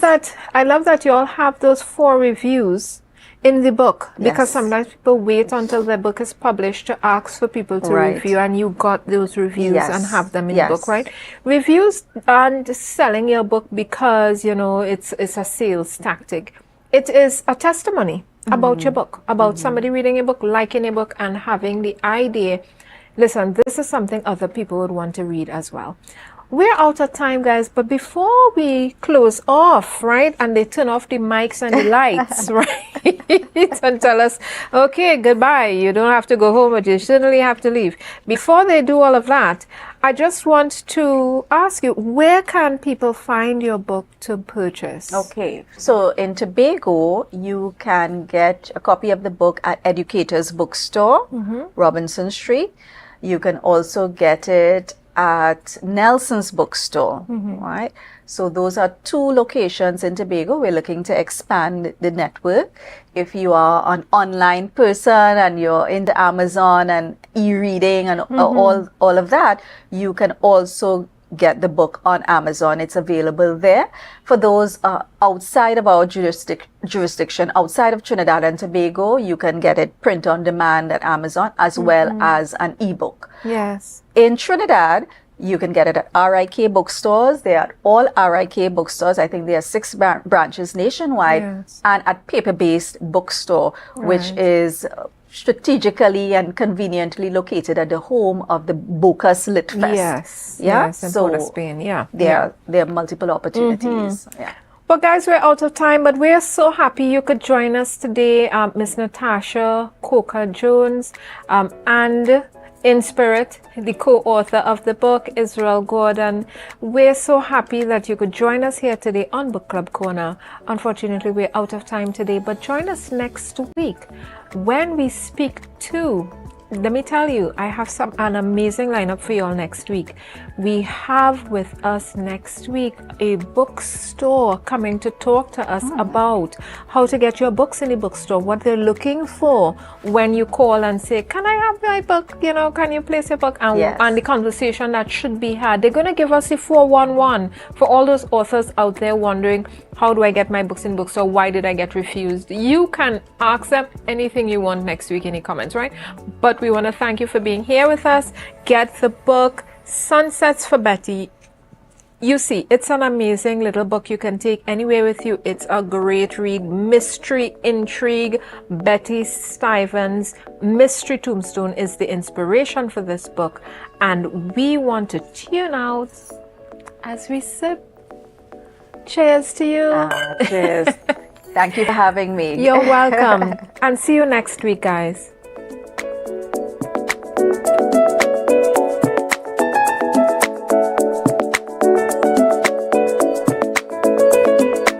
Everyone, it's your boy Harry here from Authentic Car Clinic, located right here in Tobago at Torbay Local Road. You can WhatsApp us or call us at 366-4173.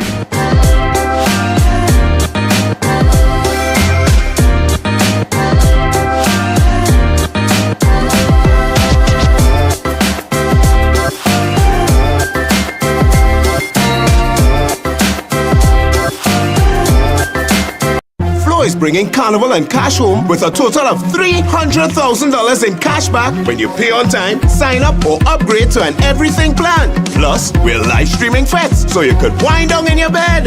Hosting Blue Friday lines at your favorite hangouts. So every Friday you could play a mass and win free fete tickets plus Carnival costumes. Flow bringing Carnival home so you could like yourself.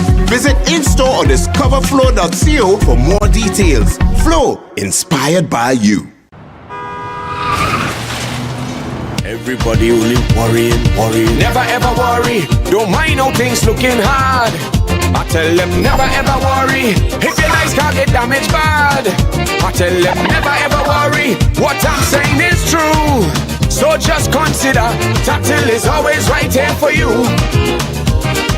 Never ever worry if sickness catch you off guard. I tell them never ever worry if times fall on you real hard. I tell them never ever worry. What I'm saying is true. So just consider Tatil will always be here for you. Never worry about a thing. Tatil, where people are people. You know what I mean. Tobago Glass Supplies has been a leading name for over 37 years in the glass and aluminum market in Tobago. We provide an extensive range of high-quality, innovative aluminum and glass products for commercial and residential use. Competitive prices with superior and professional services by committed employees who are guided by rigid quality standards. Tobago Glass Supplies specializes in the manufacture and installation of glass and aluminum products that are essential to today's homeowners and the business environment. We are engaged in marketing, sales, and installation of a variety of products. These ranges from windows and doors to necessities such as mirrors for homes and vehicles, designed and manufactured in-house or imported.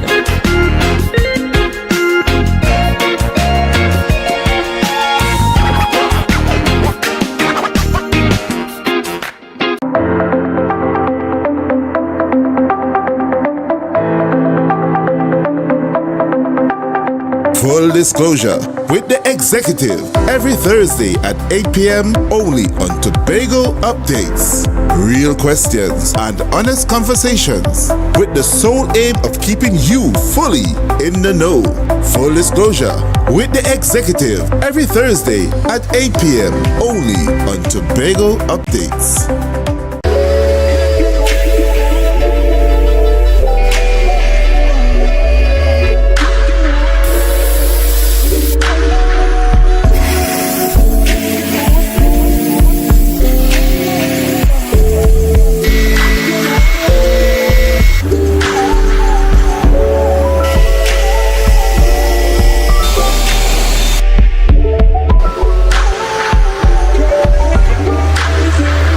Rotisserie, mouth-watering fries, salads, combos, and specials galore. Feeling for something to eat? Come and see. Our rotisserie is seasoned to the T. Kicking chicken, masala, and jerk roast. Crispy fries made from scratch. Who do you know can't beat that? Or salads freshly cut and packed. When you taste it, you'll be wanting to come back. So come check us out on number 2 Robinson Street, Uptown Scarborough, Tobago. We open on Saturday nights from 7:30 to 11:30 p.m. Monday to Thursday, we're open from 10 a.m. to 9:30 p.m. and on Friday, 10 a.m. to 4:30 p.m. Contact us at 772-7443 and all social media handles at The Rotisserie Factory.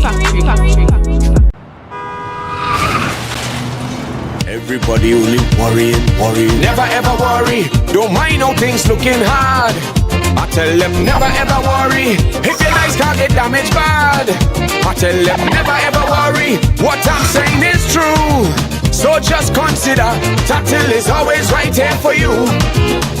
I tell them never ever worry. Don't mind if life make you sad. I tell them never ever worry. If your house get flooded out real bad. I tell them never ever worry. What I'm saying is true. So just consider Tatil will always be here for you. Never worry about a thing. Tatil, where people are people. You know what I mean.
And we are back with Brunch, a Taste of Tobago, and I want to thank you so much for being a part of what we do here.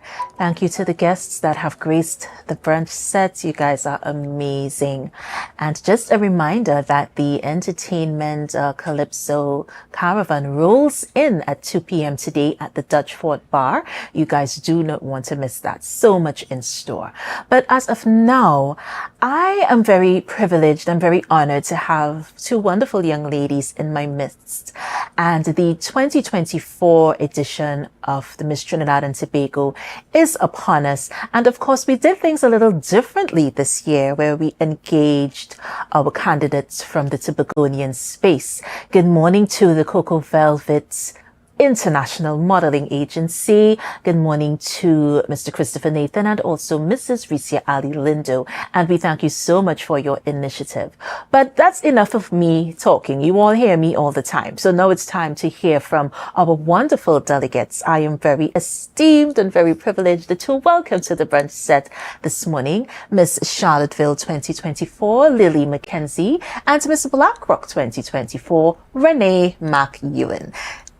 Ladies, welcome to brunch. Hi, good morning. Thank you. You are most welcomed. I am so happy. I'm so proud of you. I feel like a proud aunt. I feel like I knew you guys before you even got here because Christopher speaks about you non-stop. So it was just about putting faces to names. Yeah, but let's delve in. What inspired you to enter this competition? Renee, let me start with you. Hi. Hi. So, I was inspired by seeing top models on TV shows. Mm-hmm. Even though I was seeked out by Mr. Nathan in the bank, I was kind of iffy about it. Mm-hmm. You were hesitant. Yes, I wasn't too sure if I would fit in that category because most models are slim, Mm-hmm. and I am a plus size in a way model, Mm-hmm. and I don't think that I would have been able to do the pageants and stuff like that. Okay. So I was kind of very not sure if I would be able to be in the pageants, but when he said that how I'll be able to be in the pageant because, you know, Trinidad and Tobago, like they're plus size models, Mm-hmm. they're slim thick, you know. Yeah, so he made it comfortable Yes. for you. Yeah, and then you felt as if, okay, maybe Yes. I could see myself doing this. Yeah, Yes. because there's always a choice, and the negative part comes in before the positive part. I don't know. It happens to us as human beings. It's I don't know why it's like that, but it just so I don't know. But I just was very nervous. I was Mhm. like, I wonder if to do this. Yeah. I don't know. I'm scared, but Yeah.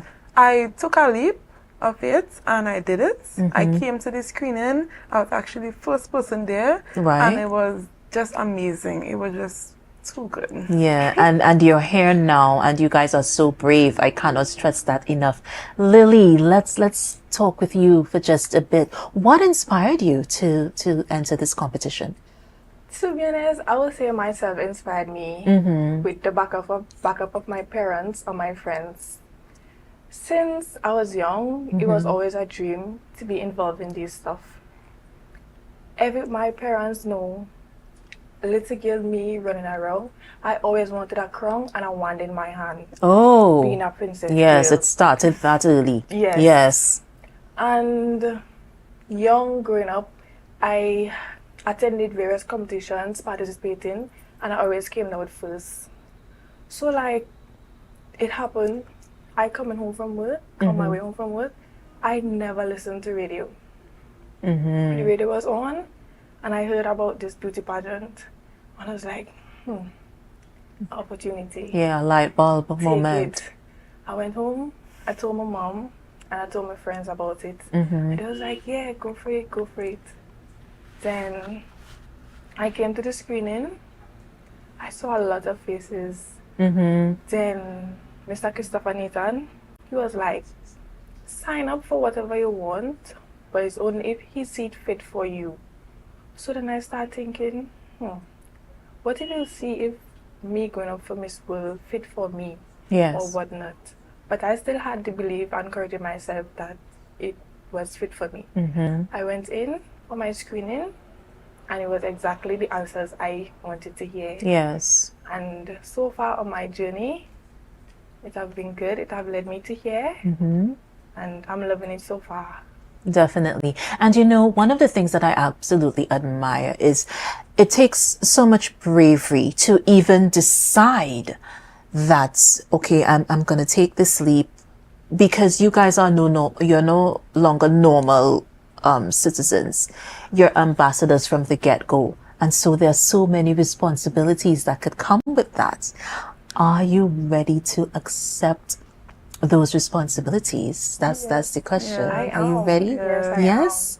So tell me about your personal growth. Lily, I'll continue with you. How have you grown since embarking on this journey? Since embarking on this journey, I will say I've grown tremendously into a great young lady. This pattern training had molded me and shaped me into becoming a better version of myself. My communications are key on the way I speak and the way I deal with others. So far, my growth, yes, it has been good, and I'm here to keep growing. Yeah, and it turned you into more of a speaker, more of a people person, because you're like from the frying pan into the fire. You don't have a choice. You have to speak, you have to showcase, and you have to represent, and represent well. Yes. Yeah, Renee, what about you? How have you grown since entering the pageant? Since I entered this pageant, I have grown tremendously. Like, I didn't see myself to be this young lady I am right now. Like, my maturity has grown a lot. Yeah. And I've heard it from plenty other persons. Yes. Like, it's crazy. And like with Mr. Nathan and Miss Risia Alindo, like they have taught me a lot. Mr. Nathan taught me plenty walking, plenty talking. Miss Risia taught me like how to speak with others. Communication is just needed. And with Miss Giselle around West, oh my God, it's just been the best. Like, I think she's my other mother. Like, I really like her, and she's just the best. Like, I have to give her a shout out for that. You know, and one of the things that we can be proud of, not just as an island, a republic, a country, is that many of our sons and daughters are pioneers and would have set the tone, set the stage, creating history. And this is something that you guys should be proud of from the get-go. So representing, and representing well, is something that should be second nature to you. It should come so natural to you because you come from such a wonderful legacy. The pioneers that went before you, who were brave enough to issue some sort of change, they are from this wonderful country right here in this little Twin Island Republic of Trinidad and Tobago. And you get the chance to create history because this is the first time that this initiative was taken. So once again, thank you to Making Style Tobago. Thank you to Cocoa Velvet International. And if you had to be passionate about a social or economic issue, Renee, I'll start with you. What would you speak on as your socio issue? Okay, well, my initiative is about the local wildlife in Tobago. Like, I am a animal enthusiast. Yes. And I just really have a passion for animals. I love them to all my heart. I have grown up around many animals, and me and Corbin Wildlife is linking up, well, making a little thing about making the wildlife in Tobago a better place. Like, for tourists to come and see these local wildlife, because, you know, we Tobagoans, we like to hunt wild meat and stuff like that, and I personally don't like to see that, because when tourists come into Tobago, they want to see stuff. They don't want to see these bushes and them kind of thing. They don't really want to see that. Yeah, it's nice to see our outside scenery that looks beautiful, but you would like to see the native wildlife, and I personally would like people to come and see that and come back again, like bring their parents, the kids. I love to just want people to come and visit and just, you know, and make it more of an experience. Yes. Yeah. Lily, over to you. What would be your passion? What would you be passionate about discussing as a social issue? I'll be passionate about discussing about the ERIC Institute, the Environmental Research Institute of Charlottesville. Yes. Where we focus on the coral reefs and the rainforests. Where if the corals, the plants are dead, we replant to keep down there safe. And people know me, I love the water. That's where I love it. Yes. So coming to that, that's where I'll base myself on to improve my community and stuff like that. And the rainforest, when visitors come, especially to Charlottesville, they like to go to the rainforest. We can keep it in check and stuff like that. And the ERIC Foundation, the ERIC Institute, also help out into schools to do science fairs and stuff like that. And I think this year they are issuing scholarships and stuff like that. So that's my initiative. Yeah, and you're looking at the continuity as well. Yes. Because it's not just starting, we have to be able to build as we go along. So very quickly, guys, right before we wrap, what would you say to the viewers this morning? If you had to inspire someone today, what would you say to them? I would say go for whatever you think that is good for you. Like, don't be scared to try nothing new. Right. Because every time you don't want to try nothing new, you would just end up missing out on good opportunities. I was once scared to do this. I tried it and look at my now. Yes. I'm far. I'm on a TV show. Like, I wouldn't expect myself to be here. And somebody could be somewhere else too. Yes. Bigger and better. Yes. And I would like them to try harder to be somewhere that they didn't expect themselves to be in the next near and future. reach and dream and allow yourself to do that. Lily, what about you? What would you say today to inspire our viewers if you had to inspire someone? I will say, do not downgrade your dreams to fit your reality. Once you want something, go for it. You are your only blockage in life. And do not be a blockage to your life, to something that you want to achieve. Take the leap of faith and go for it. Don't ever say you can't. Because what do you mean you can't? You can. Put your mind to it and your body, and it will be all well. And you said it so well, so I don't even have anything else to say. I just want to thank you guys. You are so brave. Thank you. And I want you to understand that you are no longer just normal Lily and Renee. You are now ambassadors, and it comes with all of the experiences. It comes with all the responsibilities that this entails. So promise me you would represent and represent well. And of course, from our family to yours, blessings, peace, love, success, and of course, light. Keep your light shining and burning bright. And that's from us to you. So we want to thank you once again for being a part of Brunch. Let's Step Tobago. And there you have it, guys. Just a few of our beautiful delegates. Miss Charlottesville, Lily McKenzie, Miss Blackrock, Renee McEwen. And we take the time to really recognize these young ladies for their bravery. They are making history and allowing them to understand that they are already ambassadors. There's no ifs and buts about it. Your lives are really going to change. Yes? It will, because yes. And I would like to come back and have younger girls to join the same path as I went. Yes, They can do definitely. it because I went into this pageant hoping to just be Miss Tobago and win to go to represent Trinidad and Tobago Miss World. But then I got signed up for an international contract to be one of the representatives. And there you go. Yes. There you go. So you never know who's You watching. never You know. never know what the opportunities will lead you to. And that's another thing, opening yourselves up.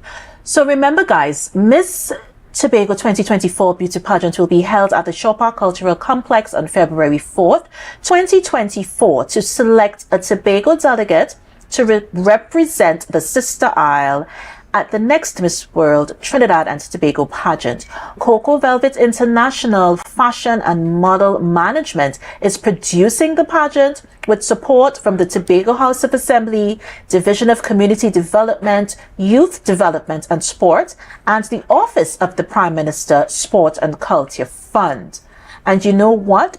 Overwhelming interest is so apparent from the Miss World enthusiasts and fashionistas of Trinidad and Tobago that the agency has created a Tobago Fashion and Beauty Weekend package with the 3 hotel partners offering special accommodation rates from February 2nd to 5th, 2024, and the patrons can use a special code to book their rooms at Viola's, Comfort Inn and Suites, and the Magdalena Grand Beach and Golf Resort. So we have 9 delegates that will be selected to compete for Miss Tobago 2024, and the tickets are already on sale at the hotel's front desk and at the Shore Park Complex box office. Showtime is 5 p.m. And there you have it. Brunch, a taste of Tobago, a wonderful Wednesday on the island of Tobago. And we wish you nothing but peace, love, and blessings. Before I leave you, our trivia question for today. This popular tourist attraction is a staple of Tobago's nightlife. What is the answer? Sunday school. And there you have it. And you know, one of the things that I love about our trivia answer, guys, is that there is always something that stands out about the origin of the answer. And Sunday school has been a staple of the Tobagonian nightlife for some time now. It takes place in the wonderful and scenic village of Buku and is still very much a staple of intrigue, of nightlife, of energy, enthusiasm, you name it, and we have it right here. So head on down to Buku for Sunday school. It's still a wonderful place to be, and it's still a wonderful experience to be had. So from our family to yours, we wish you nothing but peace, love, and blessings. And of course, keep viewing Brunch, a taste of Tobago. I will see you next time. Be good, be safe, and be blessed. Bye, guys.